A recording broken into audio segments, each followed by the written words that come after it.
بسم الله الرحمن الرحيم. اللهم صل على سيدنا ومولانا محمد وعلى آل سيدنا محمد صلى الله تعالى عليه وآله وسلم. اللهم ربنا افتح علينا حكمتك وانشر علينا رحمتك يا ذا الجلال والإكرام. محترم طلباء، آج ہم یہاں سے سبق شروع کرتے ہیں، اور ہمارا جو آج کا جو سبق ہے وہ ہے قطعہ سے. تو قطعہ لقد سعد الدنیا به دام سعده وأيده المولى بألبية النصر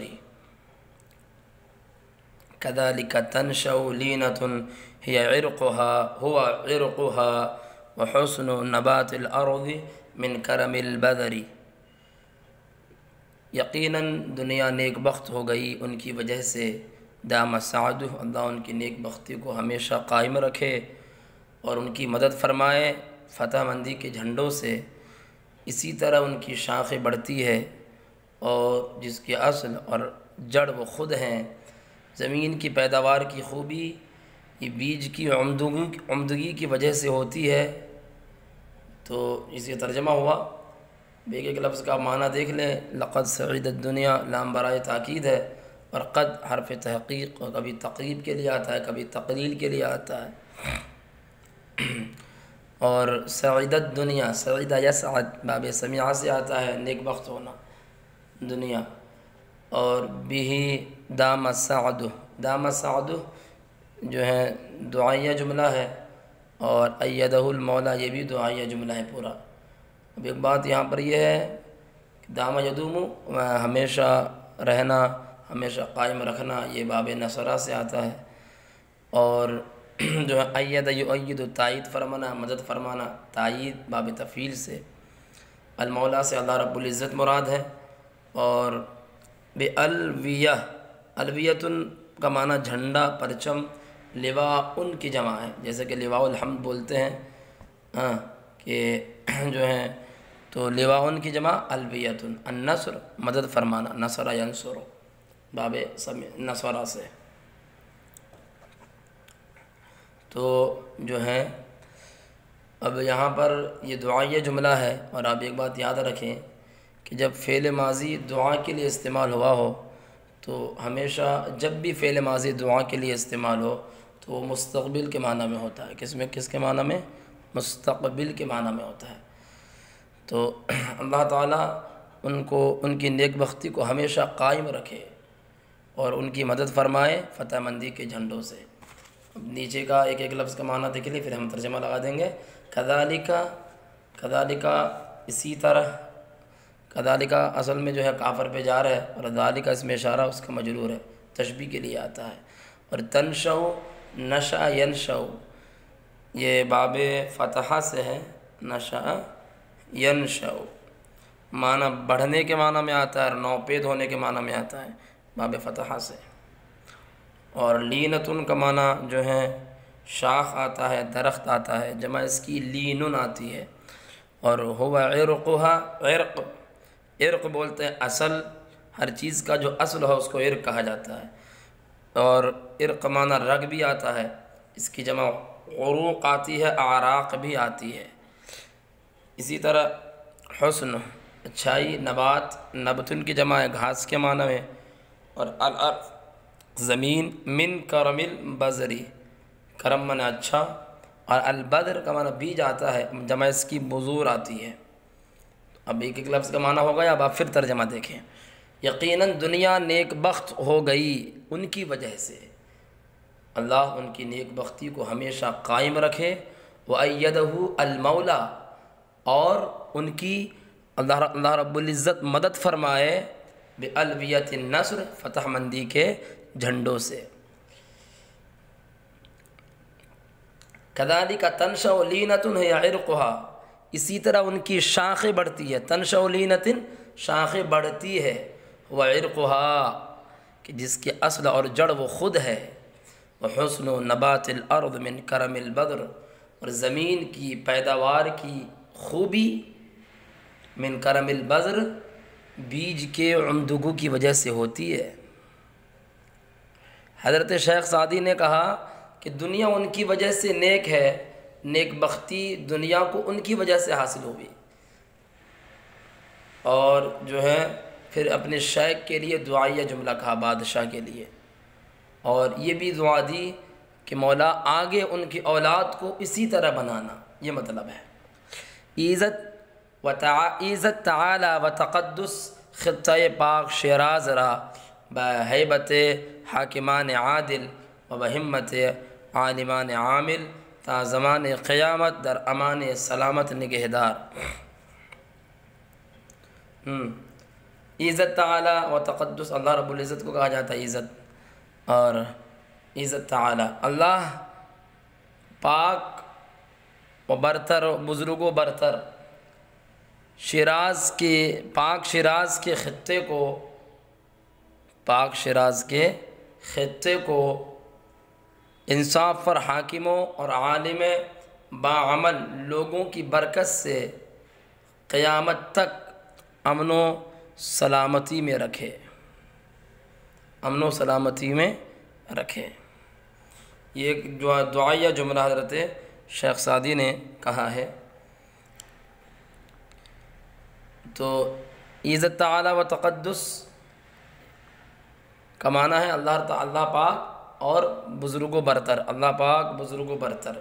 خطہ پاک شیراز، خطہ کا معنی خطہ پاک، پاک خطہ، شیراز نام ہے، اور را معنی کو، ہیبت کا معنی خوف بھی آتا ہے، رعب و دبدبہ، مگر یہاں پر برکت مراد ہے۔ حاکمان عدل، حاکم کی جمع حکومت کرنے والے لوگ، عادل من انصاف پر، تو حاکمان عادل انصاف پر بادشاہ کو کہا جاتا ہے۔ و بہمت عالمان عامل، اور بعالم باعمل، عالمان عامل کا مطلب عالم باعمل، ہمت من برکت، توجہ، اور زمان قیامت، تا زمان قیامت، قیامت کے زمانے تک، تر امان امان منا وہی امن و امان، سلامتی، نگہدار، دارت محفوظ رکھے، نگاہ منا محفوظ محفوظ، اور دارت داشتن مصدر سے رکھے مضارع، نگہدارت محفوظ رکھے۔ تو اب ترجمہ دیکھ لیں ایک مرتبہ پھر۔ اللہ پاک بزرگ و برتر پاک شیراز کے خطے کو انصاف پر حاکموں اور عالم باعمل لوگوں کی برکت سے قیامت کے زمانے تک امن و سلامتی کے ساتھ محفوظ رکھے، امن و سلامتی کے ساتھ محفوظ رکھے۔ قطعہ اقلیم پارس را غم از آسیب دهر نیست تا بر سرش بود چون تو اے سایہ خدا۔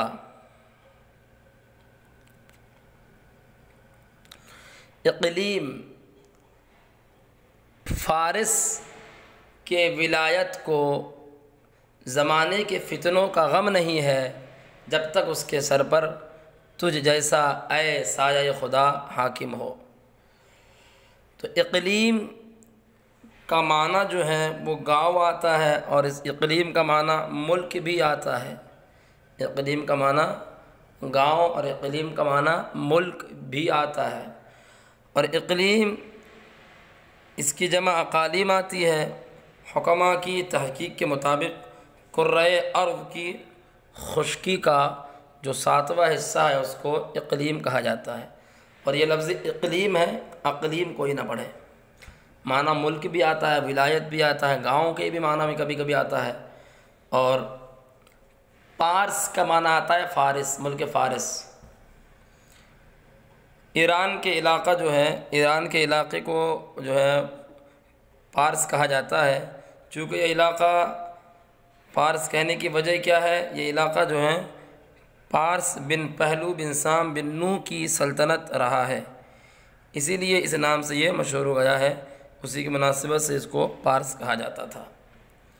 اور ایک بات یہ بھی یاد رکھیں کہ کسی زمانے میں بھی ایران کو بھی جو ہے پارس کہتے تھے، اب اگرچہ اس کو ایران کہا جاتا ہے، لیکن اس کو بھی کسی زمانے میں پارس کہا کرتے تھے، ملک فارس اس کو بھی کہا کرتے تھے۔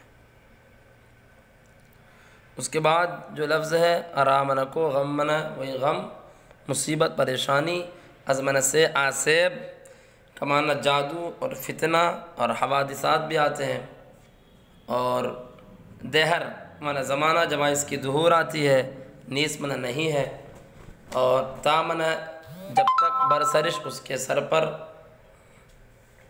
بود من ہو، چوں تو تجھ جیسا، چوں تو تیرے جیسا، چوں کلمہ تشبیہ ہے، اور اے سایہ خدا، اے حرف ندا ہے، سایہ خدا سے مراد بادشاہ،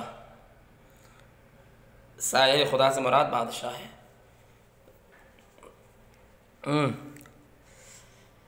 کہ فارس کے ولایت کو زمانے کے فتنوں کا غم نہیں ہے جب تک اس کے سر پر تجھ جیسا اے بادشاہ حاکم ہو، جب تک تیرے اس کے سر پر اے سایہ خدا تجھ جیسا حاکم ہو۔ امروز کس نشان نہ دہد در بسیط خاک، مانند آستان درت مامن رضا۔ آج کوئی شخص نشان دے نہیں سکتا روئے زمین پر تیرے دروازے کی چوکھٹ کی طرح، خوشی اور پناہ کی کوئی جگہ ہو، خوشی اور پناہ کی کوئی جگہ ہو۔ امروز کا معنی آج ہے، اور کس کا معنی شخص، نشان کا معنی نشان، اور ندیہت نہیں دے سکتا، مضارع ہے۔ در بسیط خاک، روئے زمین پر، خاک معنی مٹی، بسیط کا معنی زمین بھی آتا ہے، تو مراد یہاں پر روئے زمین۔ مانند من طرح تشبیہ کے لیے آتا ہے یہ لفظ۔ آستان درد، تیرے دروازے کی چوکھٹ، آستان معنی چوکھٹ آتا ہے، اور درین تیرا دروازہ۔ مامن رضا، مامن یہ لفظ اس میں ظرف ہے، امینہ یأمنو سے آتا ہے پناہ دینا، کیا آتا ہے؟ امینہ یأمنو سے پناہ دینے کے معنی میں آتا ہے۔ مامن رضا، خوشی اور پناہ کی کوئی جگہ ہے، یہ مراد ہے۔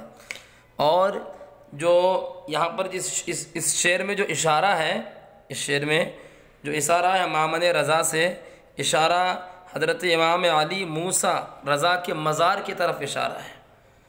حضرت شیخ سعدی نے ان کے مزار کی طرف اشارہ کیا ہے کہ تیرے دروازے کی چوکھٹ کی طرح خوشی اور پناہ کی کوئی جگہ ہو۔ آج کوئی شخص نشان دے نہیں سکتا روئے زمین پر کہ تیرے دروازے کے چوکھٹ کی طرح کوئی خوشی اور پناہ کی کوئی جگہ ہو۔ برتست پاس خاطر بیچارگاں و شکر، برما بر خدائے جہاں آفری جزا۔ تجھ پر غریب لوگوں کی دل جوئی واجب ہے، اور ہم پر شکر کرنا واجب ہے۔ و بر خدائے جہاں آفری جزا، اور دنیا کے پیدا کرنے والے خدا پر بدلہ دینا ہے۔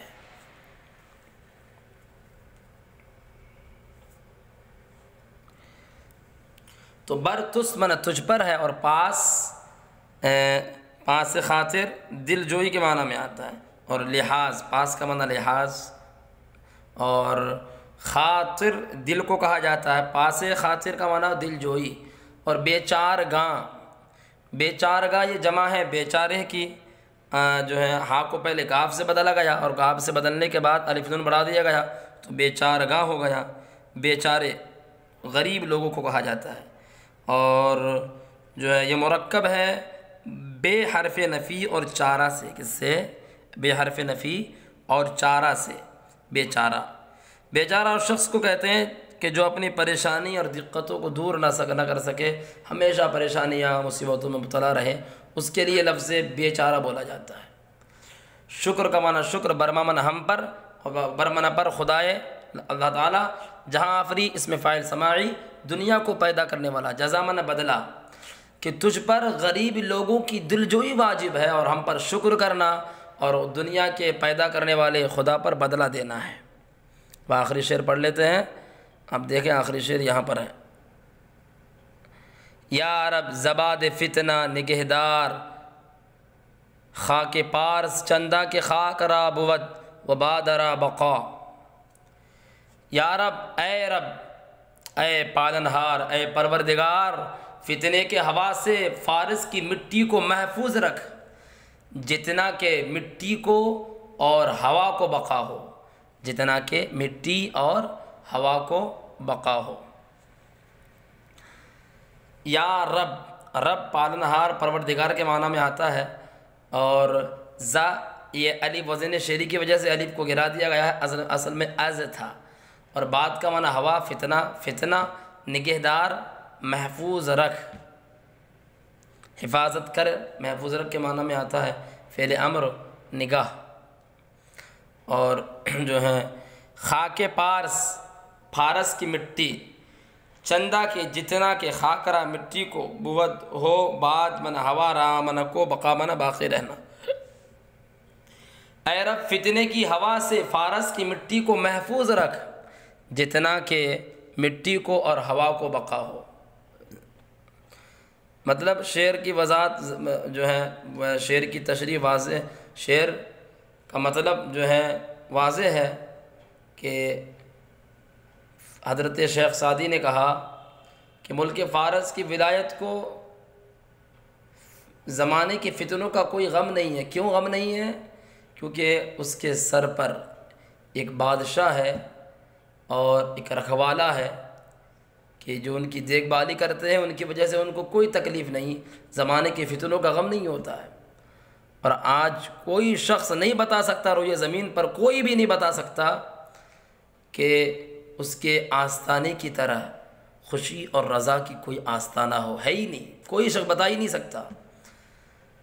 تو پھر کہا کہ تجھ پر غریب لوگوں کی دل جوئی ضروری ہے، جب غریب تیرے پاس آئے تو اس کی دل جوئی تجھ پر کرنا حق بنتا ہے، اور شکر کرنا ہمارا حق بنتا ہے، اور بدلہ دینا اس خدائے پروردگار کے لیے ہے۔ پھر حضرت شیخ سعدی نے دعائیہ جملہ کہا کہ اے رب فتنے کی ہوا سے فارس کی مٹی کو محفوظ رکھنا، اور جتنا کہ مٹی کو اور ہوا کو بقا ہو اتنا اس کو جو ہے باقی رکھنا، اس کی حفاظت کرنا۔ تو جو ہے ایک مرتبہ پھر سے آپ ترجمہ دیکھ لیں، ترجمہ لگا دیتا ہوں، یعنی فارس کی ولایت کو زمانے کے فتنوں کا کوئی غم نہیں ہے جب تک اس کے سر پر تجھ جیسا اے سایہ خدا حاکم ہو۔ آج کوئی شخص نشان دے نہیں سکتا روئے زمین پر کہ تیرے دروازے کے آستانے کی طرح خوشی اور رضا کی کوئی جو ہے جگہ ہو۔